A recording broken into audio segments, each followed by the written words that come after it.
What does dyslexia look like? It looks like a child struggling to get to the end of a sentence.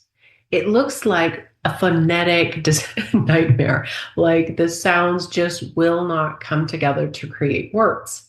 They can get the sounds, but they don't create words when you get to the end of the word. They can look like knowing a word one day and not having a clue what that word is the next day, or maybe even in 5 minutes, especially when working with sight words. The, is, was. There's 240 of those approximately in our language. It's crazy. What does dyslexia look like? It looks like a child who, if they would just stay focused, they could get it. It looks like a child that gets angry and or distracted easily when it comes to homework. This, my friend, is just a few of the things that are signs that this child has dyslexia. When I was learning to read, literally the letters and the words would disappear off the page. Not every dyslexic experienced that, but so many of us do. Sometimes we are working so hard to get to the end of the sentence, we can't remember what we've read. It just is gone. It just took too much work. Being and repeating the same thing over and over again. Like I used to write my spelling words over, oh my gosh, 20 times at least, and I would write it differently every time and not know it. Dyslexia does not mean I'm broken. It doesn't mean dyslexia isn't a malfunction of the brain. It's a perceptual talent. I didn't know that. Matter of fact, when I was learning a foreign language, I was in Russia. I was invited in to work in a high school and teaching English. And I was studying the language. My roommate had a doctorate in the English language, and she had a second in special education. And we're studying the language, Russian language together. And I'm reading a text, and she goes, "Whoa, whoa, stop!" She goes, "Read that again." And I'm like, "Oh, okay." And then she goes, "No, okay, now read that again." I'm like, "What are you trying to do? Torture me?" And she goes, "No." She goes, "Literally, you've read it differently. Every time you read it differently." And she goes, "Are you dyslexic?" And I said, "No, I really am. I struggle with this. I'm no good at this."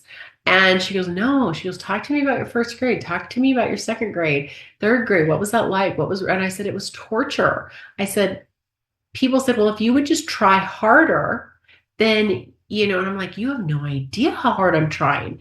And so my world, that's when the first a light into that possibility that, oh my gosh, I'm dyslexic. And I just cried, not because I'm dyslexic, but because it gave a reason for this challenge, for this incredibly just stifling experience. You don't know how hard these kids are working. They're really working.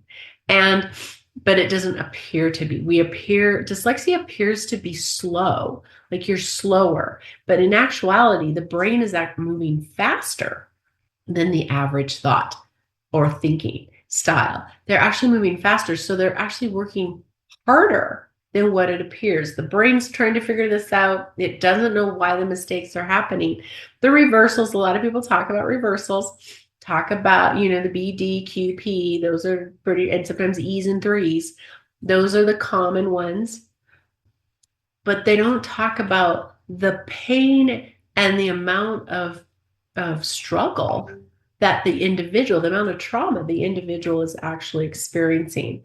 So let's take us back to, what does dyslexia look like? It looks like somebody trying to get it done, but just not. It just doesn't click. And that's what's key. And what I want to share and shine some light on is the dyslexics trying really, really hard to get it. But it's not being presented in a way that works for the dyslexic. So if it is being presented in a phonetic or phonemic way, the dyslexic brain doesn't think that way. It doesn't operate that way. Now, dyslexics are incredibly intelligent. So can they learn? And most of them can learn to read eventually. I did, at least to a certain degree. But do we have the self-confidence, are we working within our strength space? No, we're not. And because of that experience, I felt that there was something wrong with me. And that to me is the biggest crime, if you will. The saddest part of this is that the kids are learning that they are not good at this. And that is an untruth. There's something wrong with them. That is an untruth. So what does dyslexic look like? Dyslexia is a perceptual talent, meaning an ability to see and create in 3 dimension in their mind, in their imagination. They work in whole concepts.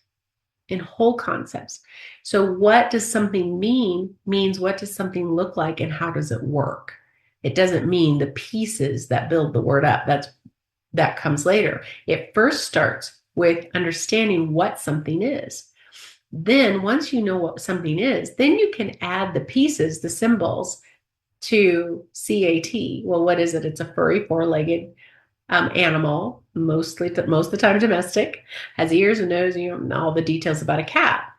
And then I can add, once I have that, I can add the symbols, CAT, not cat, that's not a cat, silly people.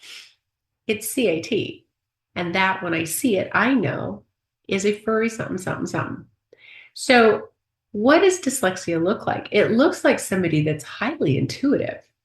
So we come at a dyslexic through a very typically linear teaching style, and very, very much in their head, not using any of these other gifts that they have.